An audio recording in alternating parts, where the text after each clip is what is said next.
Hey knife friends, today we are looking at the Spyderco Southern. This is a flipper made by Spyderco and definitely sitting in the premium level of knives in terms of both price and materials and quality, quite frankly. It's a very nicely done flipping knife. This is the black variant. So there is a standard Southern which comes with a brown G10 handle and a silver blade. This one has the black TINI, so titanium nitride coating, and then the black G10 scale. So what you're looking at here is a knife that's on the larger size of things. It's in this sort of paramilitary 2 bunch of knives in terms of having like a larger blade than you may be used to carrying.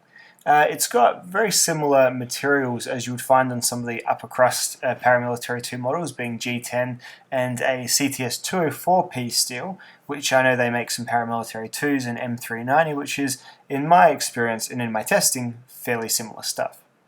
On the screen now you see the other side of the handle, which has the frame lock, which is a Reeve integral lock. That's right, Spyderco credit the designers of these things. May include some of the price there as well. Perhaps they need to credit him with money as well. Who knows when they say that. And as you can see, it has some pretty decent lockup, and it opens and closes without any worries at all. There isn't any form of sort of striker or anything like that, lock bar protection or whatnot. It just unlocks, and I haven't noticed any stick or anything like that at all.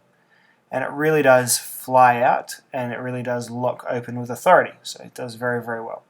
This is a flipping knife, and it's on a ball bearing system, and that little tab, is actually the over travel stop for the knife. So got some pretty modern fancy features there. So it's just a piece of G10, but I assume that's strong enough to stop the lock from getting nudged too far over.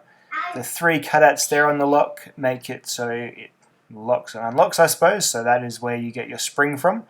And I'll talk a bit about them a bit later, because they are probably the one little hang-up I have on this knife. There is some finger grooving, so you can rest your index finger there, as well as access the other side of the Reeve integral lock. And that is a Spyderco hole with the steel above or below, or however you want to look at that. The spider hole is there very much ornamentally in this knife, because it's not contributing to the thickness, as in the width thickness of the knife. But it's still there and keeping the trademark alive. So it's quite a strange knife in terms of the blade shape. It's got like a flat tip section, so the tip almost looks like it curves back over a bit karambity. No, obviously not karambity, but it doesn't quite. It's just because it flattens out a great deal towards the tip, so you can do some really good tip area push cuts. And then you've got some nice belly in the middle, and then you've got just a standard flat bit at the start as well. The hollow grind does its best at mitigating the really thick spine or thick stock of the general thing as well. It's a big sturdy piece of CTS 204P. You see that next to like a Spyderco Dragonfly, which is what I had on hand, and it is one of the thicker folding knives getting around at the moment. So you can sort of start to see why the cost is rather high. You've got a few licensing things, and then you've got a really decent sized piece of thick steel. These are the specs, by the way. And then you've got obviously Southern's name, and then a fair bit of like mechanical tweaking and quite excellent fit and finish in the Spyderco Taiwan factory. That's it next to a Kaiser Gemini, another really good flipping knife that probably costs about half as much, and using steels that are probably not as flash. This is a Hindera designed 0562 rather. And that is next to a Spyderco Spidey Chef, another Taiwan Spyderco with a brilliant fit and finish, interesting steel, and also titanium handle on that one there too. And then finally, for my most opposite knife that I've got at the moment is the Falkniven U2, just a very small, very sort of single blade, not fancy whatsoever. So in terms of performance, the knife, it's a bit of a funny one. It's got a very good steel, and it's got a very well done initial edge, so it does slice and cut really well when you're doing sort of your fine tasks that rely just on that fine edge. When I did my rope cut test on it, had no problems at all. Some knives, when they're a bit fatter behind the edge, have a real hard time sort of passing through the rope. It feels like it's dragging. You can feel the drag of a thicker behind the edge blade. This blade doesn't get thicker until a good sort of few millimeters past the cutting edge, but then it does escalate in thickness quite quickly. So just something to be aware of. This isn't going to be the best knife in the world for doing, like, I don't know, long draw cuts that pass through material that goes all the way. You see here with paper, and despite my clumsiness, with paper it's just fine. It's no worries at all. But when you get onto something like, say, an apple or some fruit or something, you're going to probably run into some issues. So I'll show on this apple here. So I can do the thin slicing really easily, just getting that gross bit of oxidization off. Thin slicing, no problems at all when you are using technique, but it's when you go thicker, about there, that's where that thickness of that knife kind of makes the cut a little bit less ideal, and you can see it's kind of fractured the apple a little bit. So pushing down, you definitely feel the resistance, and then you see what it does. It stresses the material a bit, so then you get cracked cuts. Not the end of the world, but you got to bring these things up when you're paying this much money for a knife. I'm not going to tell you that it's the best slicer in the world, because it just isn't. It's just too thick for great, fine, long slicing cuts. You're not going to be able to do anything super, fast or artistically on the kitchen bench at the very least. Then again, up close for some fine work, you'll probably do okay when you're using just that great edge.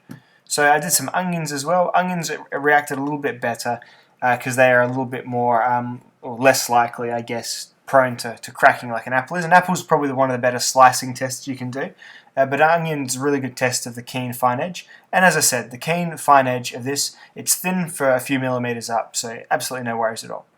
I took the knife outside. This is not a bushcrafting or woodworking knife, but it's just another way to test more or less how the steel goes, and it's a grip test, all that sort of thing. You learn a bit about a knife when you do some woodworking tasks with it. So I did a little bit of woodworking task just for the purpose of the review. Now, this knife here, I was never going to be smashing because it's not my knife. It's my buddy Adam's. He sent it for a cut test, and I thought I'd keep it around for a review. I'm going to send it via another mate who can do really good mirror polished edges, and then back to Adam. So that's how we're going to do that. Here I've got a pretty decent V-edge that I put on back with the Tormek after I did my Scandi test, my convex test for my edge retention. So this is it in the pocket. So the pocket clip on this one, it's not too bad. It's got a bit of protrusion there. I would probably just prefer the wire Spyderco clip, really. It's probably a designer's choice, being designed by Brad Southard. Maybe it is his clip or a clip that he likes. I would, again, have preferred a deep carry wire clip myself, but there you go. Overall, I think I like the knife. I think it's so expensive that I would never buy it myself, but it does a really good job of being a slim carry knife, because I prefer my knives slim, as in from across them, rather than in terms of actual thickness at spine and at handle, because that way you can keep more stuff in your pocket. It is a little bit on the thicker side, but that thickness does owe some comfort to the knife, and it does bring something to the table as well. It does feel very robust. Despite having what seems like a fairly fine tip, it's not. It's actually just a second sort of flat edge pointing towards the tip. Looks a bit funny, looks very bird-like, I find, on this knife, like a lot of Spydercos do.